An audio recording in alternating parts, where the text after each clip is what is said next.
சில பேருடைய மனம் எப்படின்னா, அவங்க சொல்லுவாங்க, என் மனம் என்னை திட்டிக்கிட்டே இருக்குது, உள்ளே யாரோ உட்காந்து என்னை திட்டுற மாதிரி இருக்குது, கிரிட்டிசைஸ் பண்ணுற மாதிரி இருக்குதுன்னு சொல்லுவாங்க.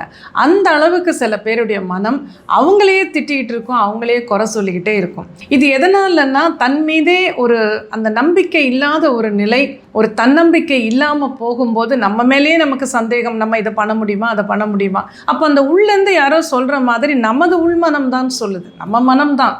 அந்த மனம் என்ன சொல்லும், நீ சரியில்லை, உன்னால் எதுவுமே சரியாக பண்ண முடியாது, நீ நிறைய தவறுகள் பண்ணுற, உனக்கு எப்போ பார்த்தாலும் ஏதாவது சீக்கு வந்துடும், உடம்பு சரியில்லாமல் போயிடும், நீ எது பண்ணாலும் அதில் ஃபெயிலியர் ஆகிடுற. இந்த மாதிரியெல்லாம் சொல்லிக்கிட்டே இருக்கும்போது ஒரு மனிதருக்கு ரொம்ப டிஸ்டர்ப் ஆகிடும். வேறு யாராவது அந்த மாதிரி சொன்னாலும் சரி, நம்ம மனசுக்குள்ளேருந்து வந்தாலும் சரி.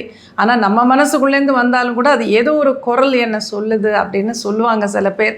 அந்த குரலை ரொம்பவே நம்ப ஆரம்பிச்சிடுவாங்க. அதுதான் ஒரு பெரிய பிரச்சனை.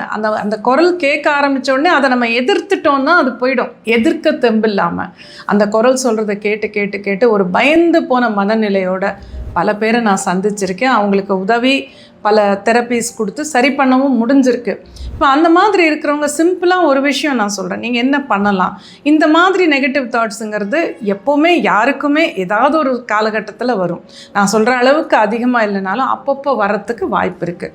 அந்த மாதிரி வந்ததுன்னா ஃபஸ்ட் ஆஃப் ஆல் அந்த நெகட்டிவ் தாட்டை கேன்சல் பண்ணிவிட்டு மனசில் அந்த இடத்துல ஒரு பாசிட்டிவ் தாட்டை போடுங்கன்னு நான் பல முறை சொல்லியிருக்கேன். இப்போ இந்த மாதிரி தொடர்ந்து வருதுன்னா அந்த என்ன வாக்கியம் மனசில் வருதோ அதுக்கு ஆப்போசிட்டாக நீங்கள் சொல்லிக்கங்க. இப்போ நீ எதுவுமே சரியில்லைன்னு சொன்னால் நான் தான் பெஸ்ட் அப்படின்னு உடனே நீங்கள் மனசுக்குள்ளே நீங்களே சொல்லலாம். நீ எது செஞ்சாலும் நிறைய தப்பு செய்கிறேன்னா நான் எது செஞ்சாலும் கரெக்டாக செய்கிறேன்னு நீங்களே சொல்லிக்கிங்க. நீ எது செஞ்சாலும் தோல்வி அடைகிறேன்னு குரல் சொல்லும். நீ எது செஞ்சாலும் ஃபெயிலியர் தான் அப்படின்னு சொல்லிச்சுன்னா நான் எது செஞ்சாலும் சக்ஸஸ் தான் சொல்லுங்கள். உனக்கு அடிக்கடி எப்படியும் உடம்பு சரியில்லாமல் போய்டுனா இல்லை நான் நல்லா ஆரோக்கியமாக இருக்கிறேன்னு சொல்லுங்கள். அந்த மாதிரி மாற்றி மாற்றி பாசிட்டிவாக சொல்லிக்கிட்டே வந்தீங்கன்னா அதை உங்கள் மனம் நம்ப ஆரம்பிக்கும், நீங்களும் நம்ப ஆரம்பிப்பீங்க, உங்கள் தன்னம்பிக்கை அதிகமாகும். அந்த தேவையில்லாமல் உங்களை டிஸ்டர்ப் பண்ணுற மனதை நீங்கள் உங்கள் வழிக்கு கொண்டு வரத்துக்கு இது ஒரு சிறந்த சுலபமான வழி.